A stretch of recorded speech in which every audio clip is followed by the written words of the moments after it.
고린도전서 8장 7절부터 13절 신약 273쪽 한 절씩 교독하겠습니다. 그러나 이 지식은 모든 사람에게 있는 것이 아니므로 어떤 이들은 지금까지 우상에 대한 습관이 있어 우상의 제물로 알고 먹는 고로 그들의 양심이 약하여지고 더러워지느니라. 음식은 우리를 하나님 앞에 내세우지 못하나니 우리가 먹지 않는다고 해서 더 못 사는 것도 아니고 먹는다고 해서 더 잘 사는 것도 아니니라. 그런즉 너희의 자유가 믿음이 약한 자들에게 걸려 넘어지게 하는 것이 되지 않도록 조심하라. 지식 있는 내가 우상의 집에 앉아 먹는 것을 누구든지 보면 그 믿음이 약한 자들의 양심이 담력을 얻어 우상의 제물을 먹게 되지 않겠느냐.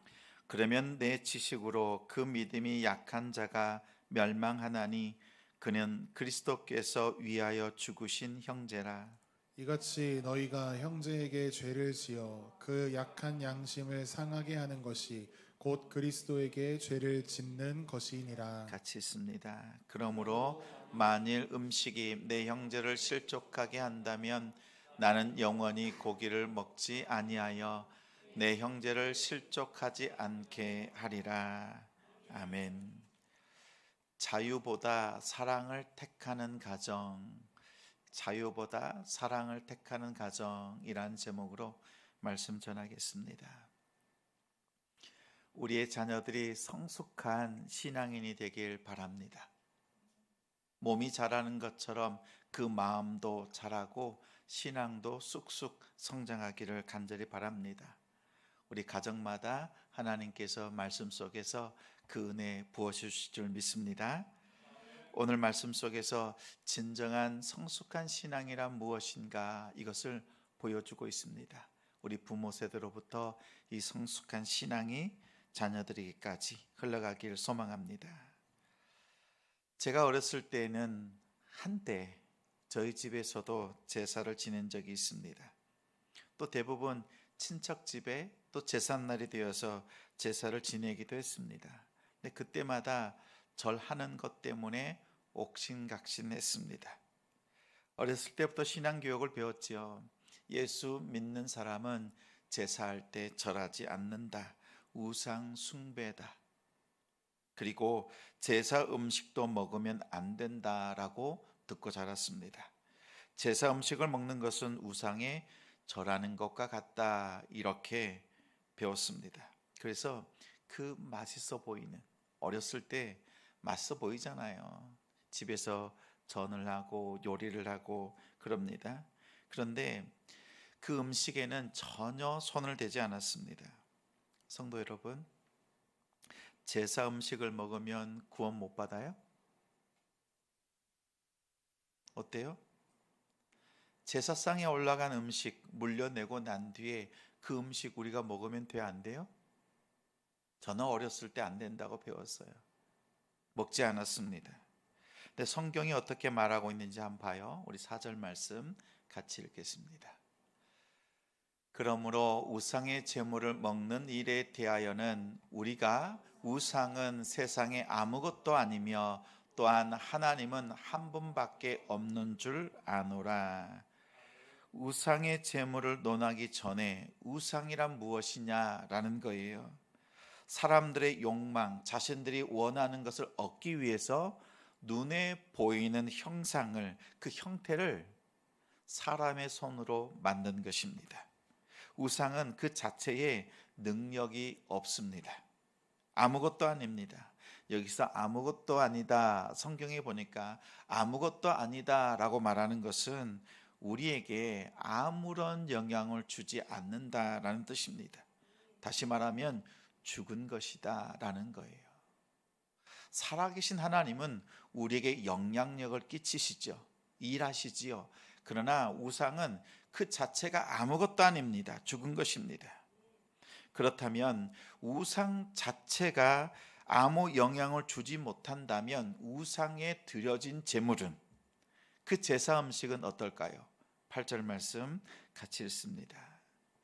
음식은 우리를 하나님 앞에 내세우지 못하나니 우리가 먹지 않는다고 해서 더 못 사는 것도 아니고 먹는다고 해서 더 잘 사는 것도 아니니라. 무슨 뜻이에요? 이것 또한 아무것도 아니다라는 겁니다. 우상도 아무것도 아니고 더욱이 더 나아가 우상의 제물도 아무것도 아니라는 것입니다. 커서 제가 이것을 배우고 깨달았습니다. 우상의 제물, 그 음식을 먹는 것이 우리의 구원에 아무런 영향력을 끼치지 않는다라는 것이지요. 이제 바르게 알게 된 거지요. 당시에 고린도에 있는 성도들도요, 이것을 아는 성도들이 있었어요. 우상이 아무것도 아니다. 우상의 제물은 더더욱 아무것도 아니다라고 하는 올바른 지식을 가지고 있었습니다. 바르게 알고 있었습니다. 고린도에서는요, 우상에 있는 그 신전에서 제사하고 물려낸 고기를 시장에서 팔았습니다. 시장에서 살 때 어떻게 해요? 그것이 우상의 제단에 드렸다가 물려낸 것인지 아닌지 몰라요. 그런데 대부분의 그 음식들이 제단에 드렸다가 물려낸 것이라고 합니다. 그래서 알면서도 사서 먹었습니다.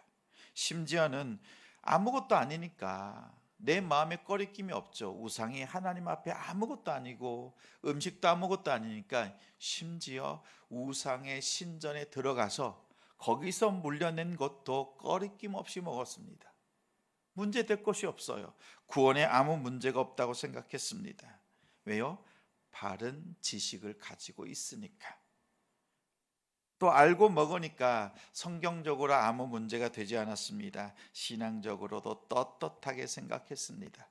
또 신전을 드나든다라고 하는 것은 또 다른 뜻이 있어요. 왜냐하면 신전 안에는요, 신전에 섬기는 창녀들이 있었어요. 그래서 그 안에서 매매도 하고 교제도 하고 그 안에서 음란과 매춘이 행해지기도 했습니다. 근데 성도들이요, 내가 떳떳하니까 그런 짓을 안 하니까 성전에 출입하는 거, 신전에 출입하는 거에 대해서 아무 꺼리낌 없이 담대하게 행했습니다. 근데 바울이요 7절에 이렇게 말씀합니다. 7절 말씀 같이 읽겠습니다. 그러나 이 지식은 모든 사람에게 있는 것이 아니므로 어떤 이들은 지금까지 우상에 대한 습관이 있어 우상의 제물로 알고 먹는 거로 그들의 양심이 약하여지고 더러워지느니라. 모든 사람이 이렇게 바르게 우상이 무엇인지 그 음식이 무엇인지를 아는 사람이 있는가 하면 모르는 사람들이 허다하다라는 거예요. 신전에 들어가지 않아야 되죠.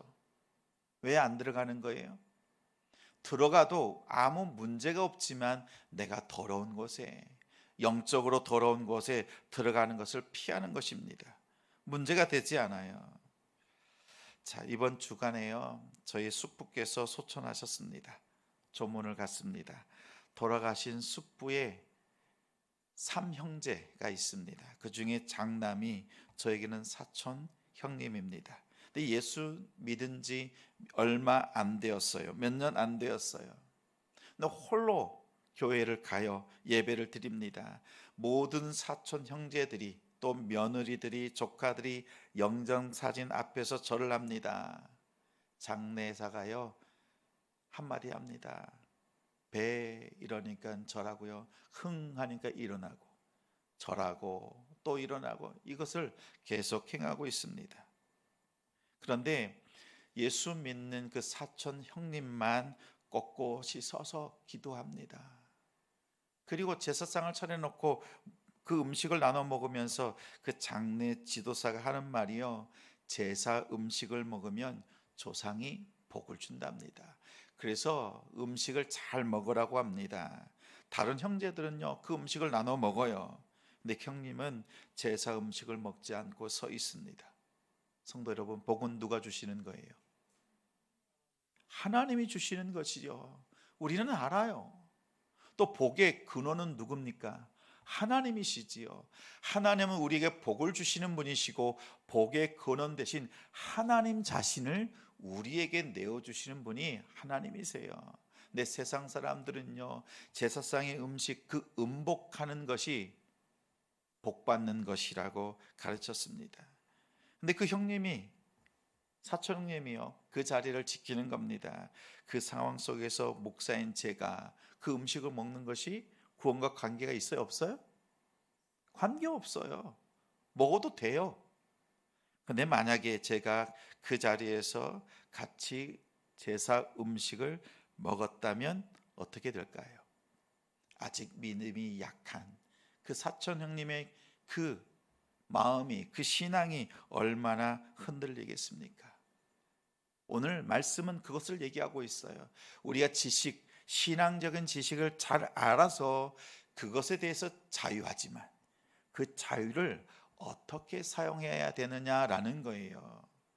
자, 9절 10절 말씀 같이 읽겠습니다.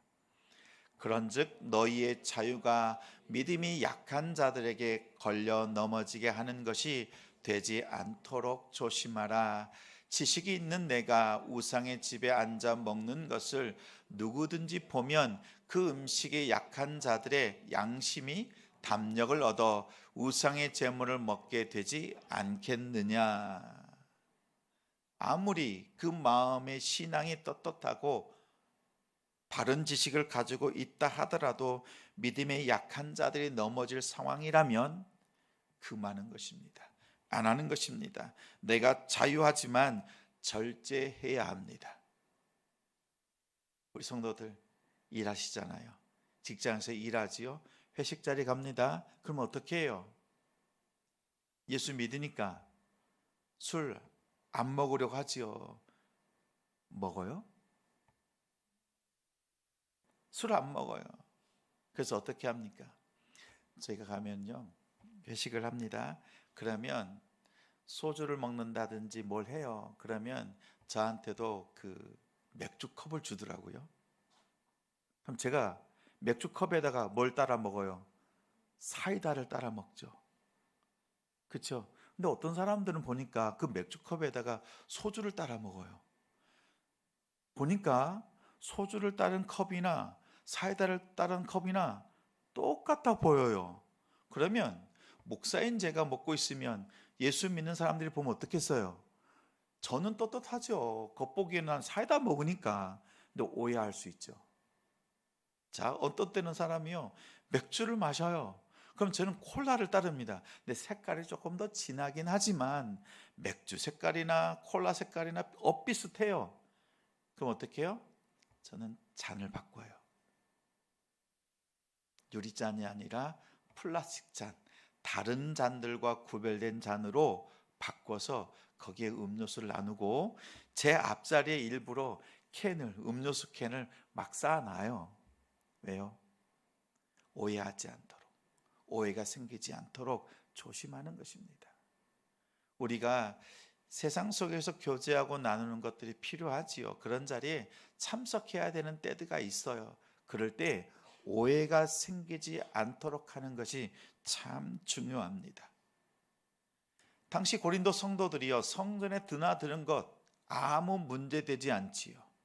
그런데 오해 살 수 있지요.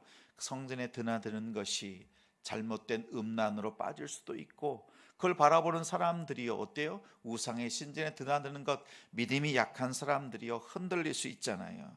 그럴 때에 절제할 수 있어야 합니다. 절제해야 됩니다.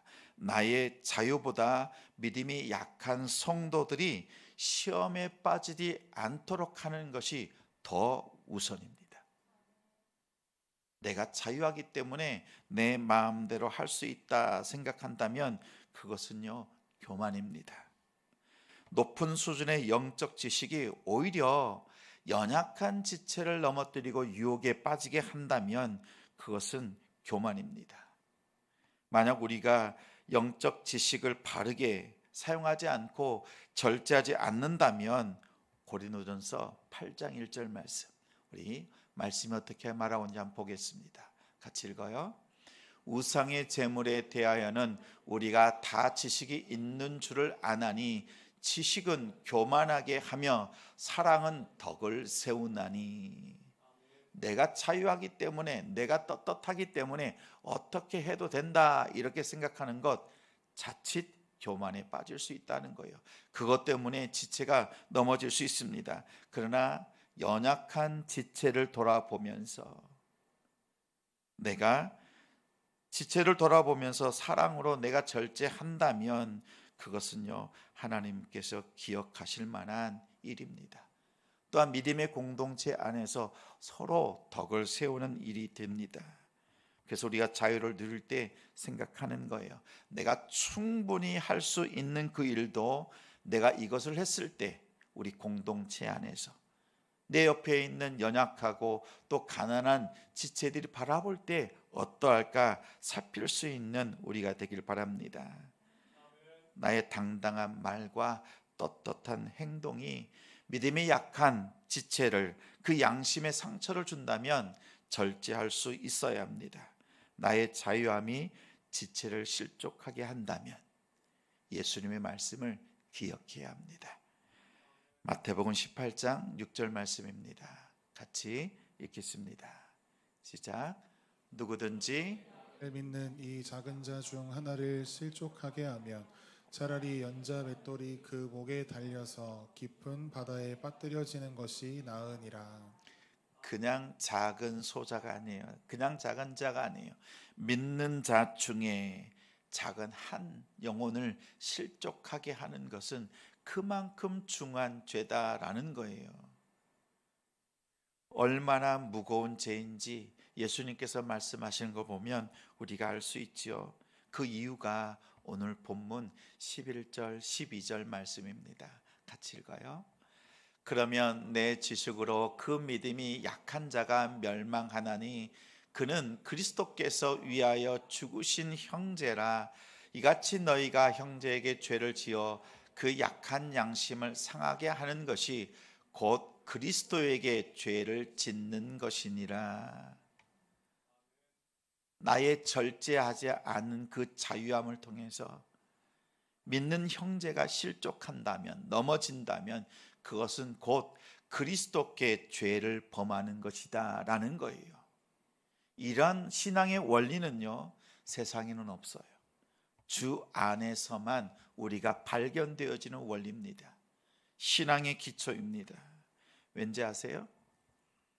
실족해진 그 지체는 그리스도께서 자신의 몸과 피를 흘려서 구원하신 영혼이기 때문에 그렇습니다. 그런데 내가 그 영혼, 그 심령을, 그 양심을 나의 자유함 때문에 죄 짓게 했다면 그리스도께 죄 지은 것이다 라는 것이에요. 자, 나의 자유함을 쓸 때 내 곁에 있는 믿음의 지체들을 돌아보면서 절제하는 것은 선택사항이 아니에요. 꼭 살피고 또 살펴야 되는 내용입니다. 내가 부유하다고 해서 내가 하고 싶은 대로 치장하는 것 살펴보아야 합니다. 내가 충분히 누릴 수 있는 그 권리, 요구할 수 있는 권리가 있지만 내 곁에 있는 성도에게 영향을 주는 것이라고 한다면 그 요구하는 권리를 내려놓을 수 있는 성숙한 성도가 되어야 합니다. 나의 신앙의 자유를 절제하는 것은 선택사항이 아니에요. 오늘 말씀에 보니까 꼭 살피고 또 살펴야 되는 것입니다. 이것이 바로 성숙한 신앙의 모습입니다. 다시 말하면 오늘 성경은 우리에게 말합니다. 성도들을 바라볼 때, 곁에 있는 믿음의 지체를 바라볼 때 어떻게 바라보는 거예요? 예수님께서 십자가에서 피 흘리시고 몸 찢기셔서 구원하신 형제다, 자매다라는 것을, 그 시각을 항상 가지고 살피라는 것입니다. 그 형제가 나 때문에 실족하지 않도록, 오해하여서 그 마음에 상처가 생기지 않도록 살피라고 하는 것입니다. 이것이 성숙한 신앙의 모습입니다. 우리 자녀들이요, 자신이 누릴 수 있는 신앙의 자유가 있지만 그 자유를 그리스도 앞에서, 또한 믿음의 지체들 앞에서 지혜롭게 절제하면서 사용할 수 있는 성숙한 신앙인이 될 수 있도록 여러분 지도해 주시고 자녀들을 말씀으로 양육하고 가르칠 수 있는 우리가 되길 바랍니다. 우리의 시선을 바꿉시다. 내 곁에 있는 지체를 내가 삼자의 관점으로 보는 것이 아니에요. 하나님의 관점으로, 예수님의 그 관점으로, 예수님께서 어떻게 나를 사랑하셨는가라는 것을 우리가 안다면 그 사랑이 내 곁에 있는 지체에게도 동일하게 부어졌다라는 사실을 기억하면서 주님께서 그 흘리신 피와 찢기신 몸으로 사랑하신 그 지체를 그 믿음으로 바라보며 섬길 수 있는 우리가 되길 바랍니다. 나의 자유보다 사랑함으로 그 자유를 절제하는 성숙한 신앙으로 나아가는 우리 자녀들, 우리 가정이 되시기를 주님의 이름으로 축원합니다.